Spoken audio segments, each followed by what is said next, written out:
At one point, we were meant to be watching the third entry in the Spider-Verse franchise this year. Now, of course, we know that the studio decided to do pretty significant delays to both films. And now we know that this is due to a lot of changes, and a lot of them were last minute because the story got really big.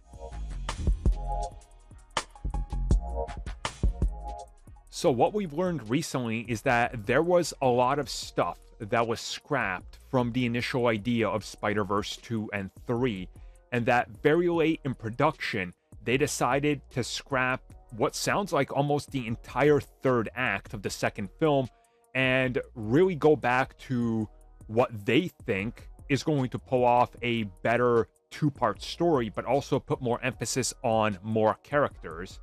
In a recent interview of Empire Magazine, we heard a lot more about the inclusion of Spider-Man 2099 and more Spider-Gwen, and specifically that those characters get expanded roles with these reshoots that lead into the sequel. And allegedly, this was a decision that was made very early on because the positivity of those characters and how they were received made them realize that maybe they need more of an emphasis in part 2. Now, this kind of worries me, because Gwen, from everything we've heard and seen, is integral to the second part. Same with 2099. So how much did they have to change from the ground up if those characters were barely in it, and then test screenings were like, bro, why are these characters barely in it? They're great.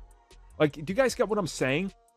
It really sounds like that they really had to go back to the start and play around with almost everything, including beats in the story and the important characters. And to me, that's a little worrisome because the first film Sony didn't care about. They put all their money on the Emoji Movie and let the Spider-Man guys do whatever they wanted. This one, they've tripled the budget according to reports, and they're way more hands-on because they see franchise potential. The last time we got that, we got TASM 2.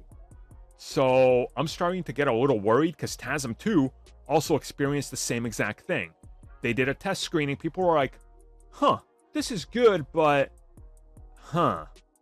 something's off. And they're like, well, what's off is we need more villains and more plots and more comedy and scrap the original suit and make it lighthearted. And then that really, hurt the franchise because they completely ignored what made the first one special.